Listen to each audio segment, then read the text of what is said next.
Welcome, welcome, welcome. It is Therapy Thursday. How are you? I'm Dr. Triffy. I'm a licensed psychologist in Atlanta, Georgia.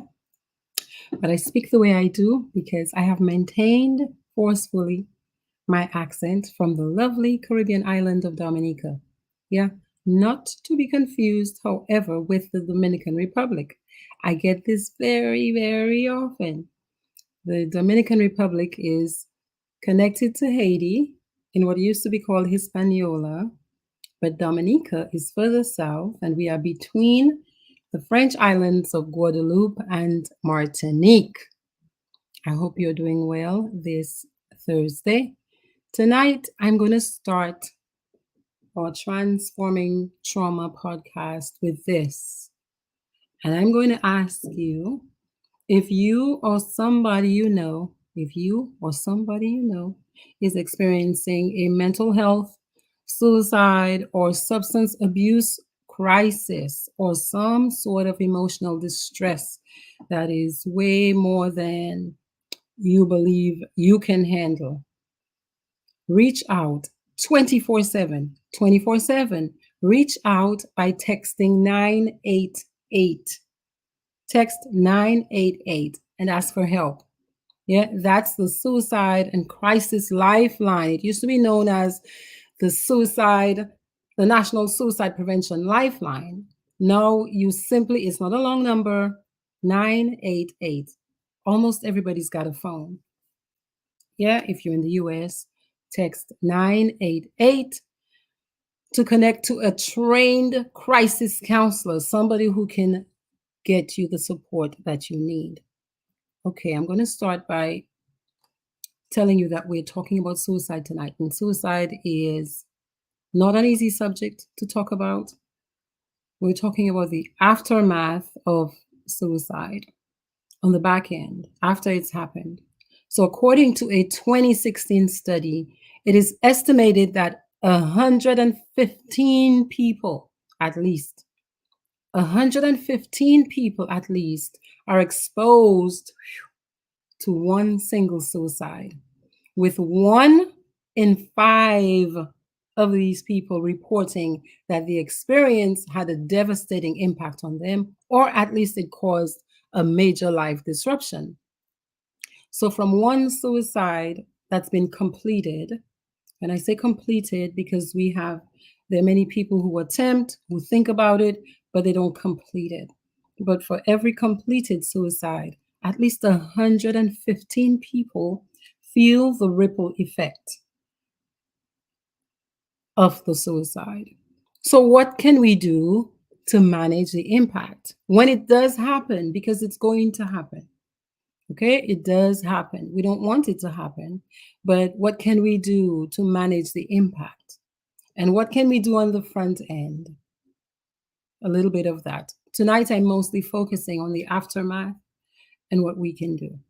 So, I mentioned the ripple effect. So, think of suicide as a pebble in a pond. What happens when you drop a rock, a stone, a pebble in a pond? You see it just rippling outward, right? The waves, they start a little stronger close to where the pebble hit, and they spread. So visually, when you're thinking about it, yeah, you can see the waves moving out, and you can see that the impact widens, it spreads. Yeah, it's stronger again, close to where the impact is, but it goes out and out and out and out. So, of course, when somebody dies by suicide, the people closest to that person, family, friends, loved ones, spouse, girlfriend, classmates, co workers, people who know that person very intimately, they feel the biggest brunt of the waves that are rippling out. Okay? Those people who might have gone to school with that person, interacted regularly with that person, worked day to day with that person, will miss the physical presence of that person and everything that that person brought to them. But then, if you think of those people as the first wave, then that ripple goes out wider. Well, what about the community? What about the people that that person went to church with? Hmm? Or the people who taught them? Or their staff? Say they were a supervisor, a boss, a business person, a principal of a school, their staff. Some of these people are going to feel the impact in the way that the people in that first little wave felt it. Yeah. In a situation where somebody might have struggled openly with their mental health problems and say many people knew about it, you can have something called survivor's guilt, where people close to the person ask themselves, did I do enough? What did I miss? I know there was suffering, but is there something else I overlooked that I could have said, that I could have done? Families ask themselves questions like that all the time. So people who may not have even personally known that person, they're going to be impacted. So think about the first responders. Hmm? Think about medical personnel. Say the person had to go to the hospital, nurses, doctors, people might have been even trying to save somebody's life, law enforcement, clergy. Clergy are so closely involved with families during those times, offering support, mm, perhaps having to coordinate funerals. Yeah. So ultimately, an entire community is impacted by a suicide. And that community can change, especially depending on how important or how involved that person was in the community. So the community might never be the same again, depending on who leaves in that way. I think as we talk about suicide, my number one recommendation is that everybody works to decrease the stigma surrounding suicide. There's a deep silence. There can be sometimes a deep silence about suicide and suicide loss. Yeah. And I think when that happens, when people don't feel as if they can talk about it, sometimes that silence leaves people feeling isolated, as if there's something somehow they need to feel ashamed about as a survivor, because in the aftermath, having lost a loved one, you're a survivor. So some people end up feeling isolated, as if they're facing the tragedy alone. And that, I think, is a big loss. It's a huge loss. And I think that everybody in the community has a role to play in preventing the stigma, number one, and in decreasing it. You want to know the biggest way we do that is by sharing our stories. Now, I have with me here this this right here is a copy of my dissertation. So before anybody allows you to leave their graduate school and call yourself a psychologist, you've got to do research and you've got to present your findings and you've got to write a lot and get a lot of critique from professors who have done this before. And I wrote my dissertation in 2010, and I wrote the dissertation looking at suicide and factors like problem solving, appraisal skills, hopelessness, and a sense of helplessness that impact the final act, the completed suicide act. And I wanted to share a little paragraph from the dissertation with you. I'm talking about, in this paragraph, the fact that in many African American and Caribbean, African cultures, you have historically a lower rate of completed suicides. Yeah. And when that happens, because we've had that kind of history, sometimes we've thought that that doesn't really happen here. That doesn't happen often, and we can minimize it. And the stigma comes in when it does happen and we think somehow something must be wrong with that person. Yeah. So I want to read the paragraph for you. It starts like this. Another possible explanation for the historically lower reported rates of suicide among African Americans is that it's not unusual to find that many suicides in African American families and communities are disguised or they're misrepresented. Why? Because a lot of us, again, are afraid of the stigma, perceived stigma. Yeah. And so many families will call it something else. Many families will call it something else. My first off the bat, again, hope is that we begin to change the way we look at suicide and everything that leads up to it. And everything that leads up to it, where we educate ourselves so we understand there's nothing to be ashamed of or afraid of. Yes, we suffer when we lose someone, but we lose many people in our families from cancer, don't we? And we lose many people in our families from cardiac related issues, don't we? It's the same thing. It's the same thing. So let's talk about how we can increase support then to the community and the relatives and the loved ones and those people, especially really close to the impact of the pebble dropping in the little pond. Because the impact of that death can be vast and far reaching. Think about it as people start hearing the suicide news, yeah, through in Dominica, we call it code bois patat. Code bois patat in English is the vine of the potato. The vine of the potato, it just goes and goes and goes, right? And so we call our local proverbial grapevine code bois patat. So as the news starts to spread, as the information goes throughout the community, it becomes important for public officials, community hotlines, prevention hotlines like the 988 I gave you. It becomes important for public health officials to begin to make people aware that these resources are available and that if anybody else is suffering, this is where you go to for support. Community groups like faith communities, churches, might want to convene opportunities.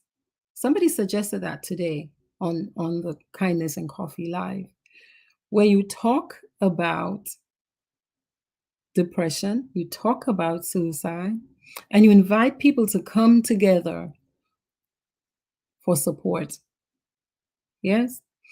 There's also peer support. So, peer support is support from people who've already experienced life in the aftermath of suicide, who they've walked the road. Yeah, they've walked through the fire already and they've come out with some lessons and some ideas for how to make it through. Okay, it can be very powerful to get support from somebody who's experienced whatever it is you're going through in the moment. Because then what happens is you realize, I'm not alone. This has happened before. Look. And you get a chance to connect with other people. There is one organization in the United States called the AFSP. It's the American Foundation for Suicide Prevention. It maintains a number of support groups, yeah, including a specific list of survivor support groups. And again, if you felt the impact of suicide, you're a suicide survivor.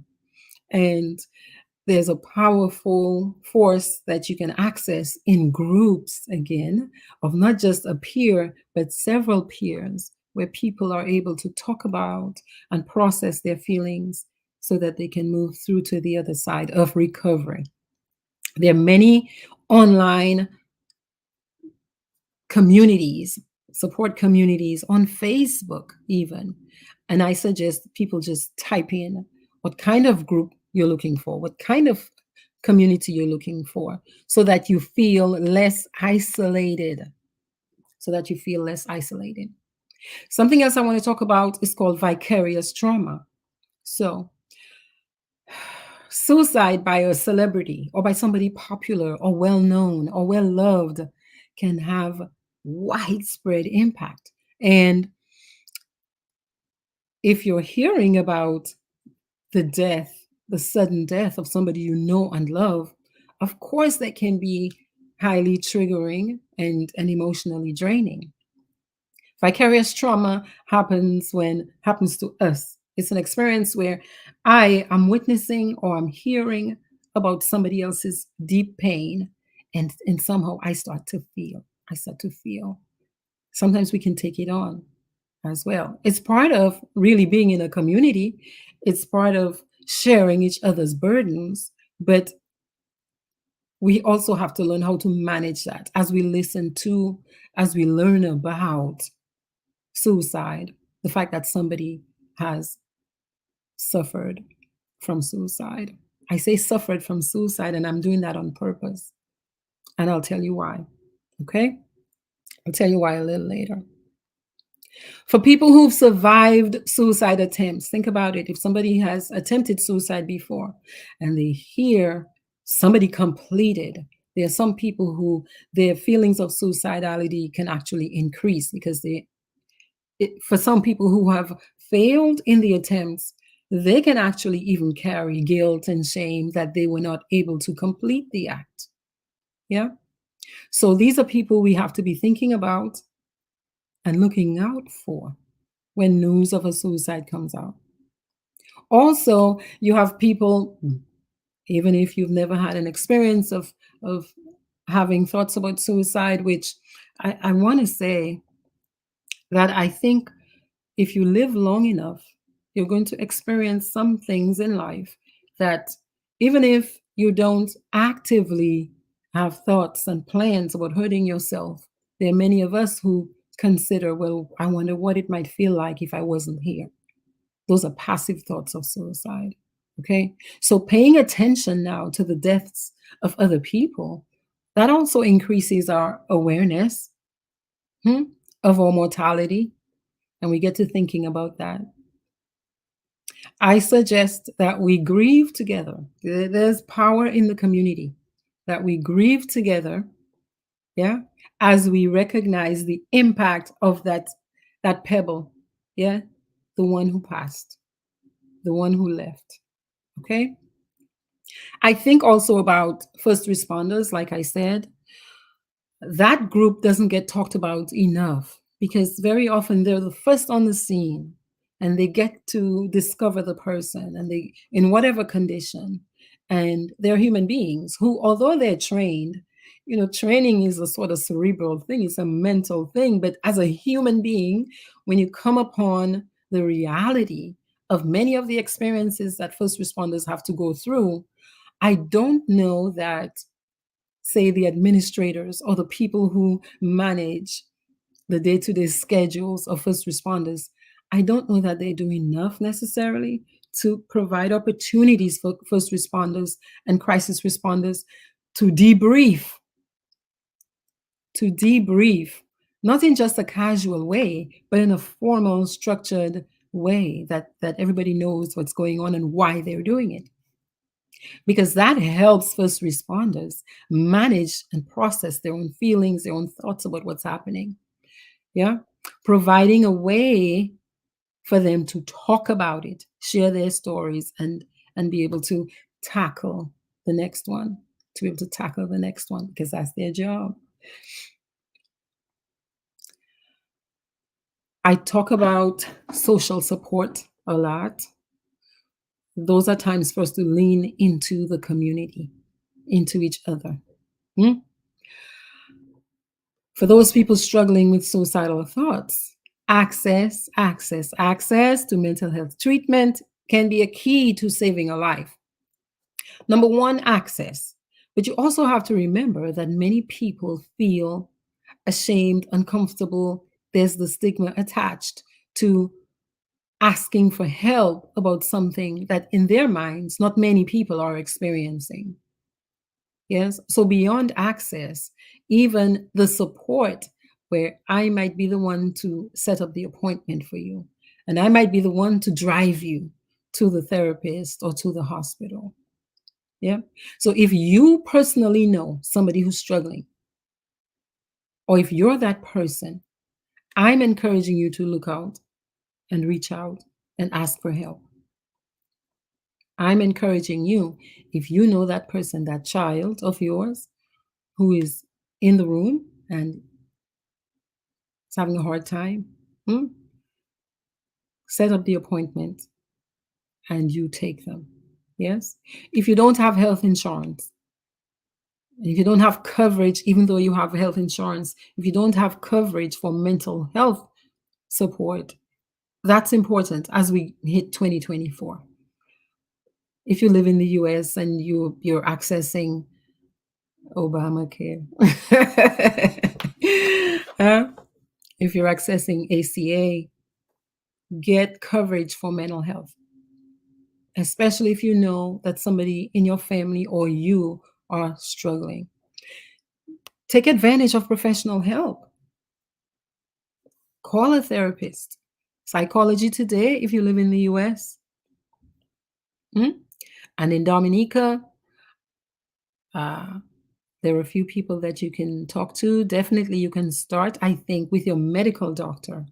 I actually believe that medical doctors might want to include a depression screener in their annual exams so that they can at least be that little one stop, a little connection point to be able to refer their clients who are coming in, who are feeling brave enough to come in to check their blood pressure and their sugar levels and their regular physical health, to be able to catch some of that early on so that they can direct their patients to resources.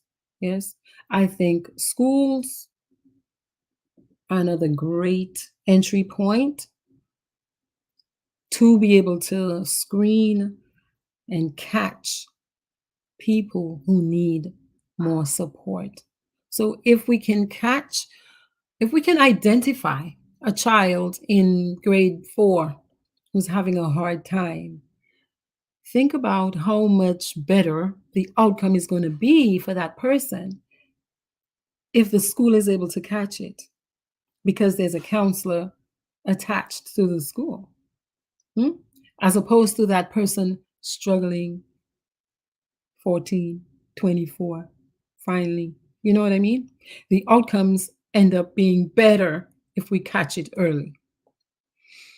Okay, so I mentioned earlier that when I'm talking about suicide, and when I'm going to invite you, when you're talking about suicide, to think twice when you say so and so committed suicide. Because from my experience, after close to 30 years of working in the mental health field, it's more succumbed. It's more succumbed. It's more couldn't do it anymore. It's more it was enough. And yeah, versus I'm gonna commit, I'm gonna do. It's more of a succumbing. Okay, so when you're expressing it, think twice about saying committed. Okay. Now there are two types of grief. There are several types of grief. There are many different types of grief that come with being a human being.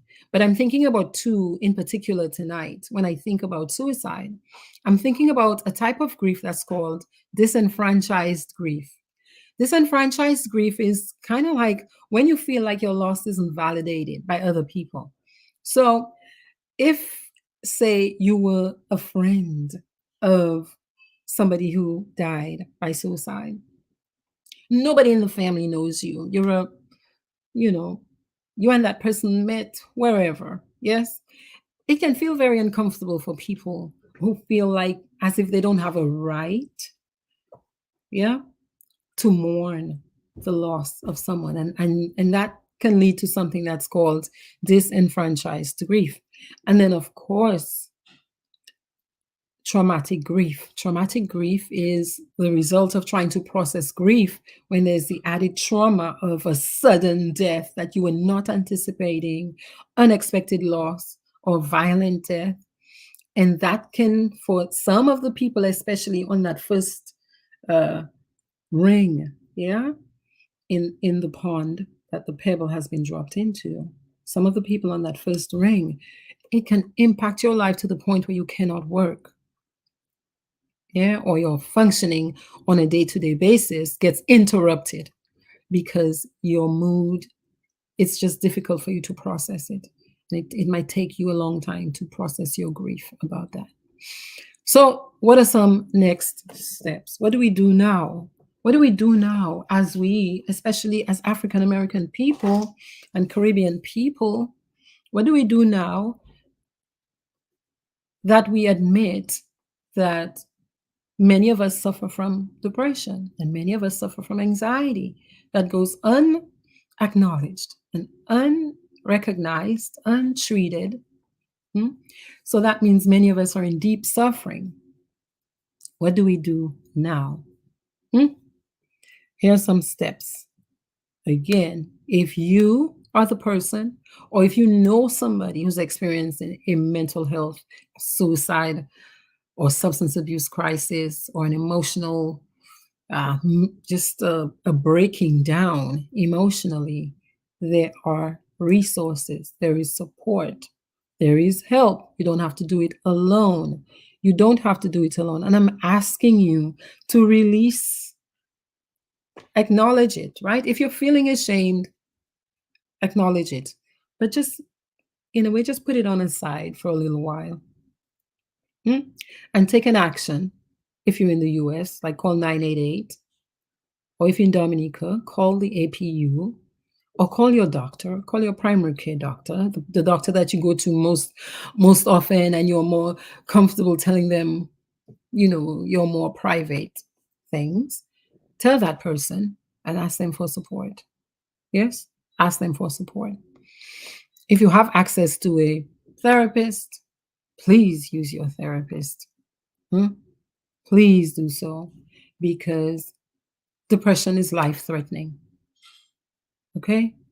It is life-threatening. And I want to invite, I don't tell people what to do, but I encourage people. So I want to encourage you, when you're thinking about the idea of suicide and completed acts of suicide, that it's not a committing. They ease up on the so-and-so committed suicide.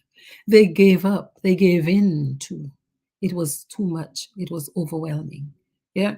So the same way you might say somebody succumbed to their injuries, or they succumbed to their cancer, whatever. That's what happens with suicide. Okay. So if you are suffering tonight, I want to wish you my best.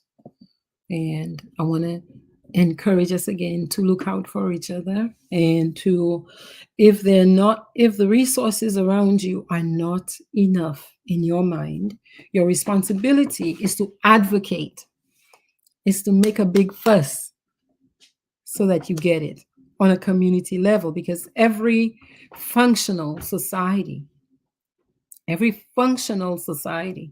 has a responsibility to care for its citizens. Yeah. And your health is not just your physical health, it's also your mental health. So if you don't have enough mental health resources or support, I think you have a responsibility to talk very loudly about that, so that those things can be implemented. On a small island, I suggest that every health center should have a counselor, a mental health counselor, or create a small community-based mental health clinic. So you can at least say on a community level, not just at the APU level, not just at the, this is essentially the last stage where a person cannot stay home, where they've got to go to the hospital. Yes, we've got that. But there needs to be on a community level, just as you have a health center, at least one community mental health clinic. And so when these tragedies happen around us, when any tragedy happens, it's an invitation in my mind to look, to review, to see, okay, what can I do better or different? Yeah, as I move forward. So what am I taking from this experience? And what am I going to do as I move forward? Yeah, to create a better outcome, perhaps for one more person. For one more person. And I hope we use these their opportunities in a way, is the opposite side of the tragedy. Yeah, the tragedy and all its horrific fallout. But there's also, well, what's the other side? What am I going to use this experience to do now? What is this teaching me? What can I pull from it? What are we going to do in a different way? So that's my offering tonight. Glow, good evening, Glow. How are you? Martin and Petra.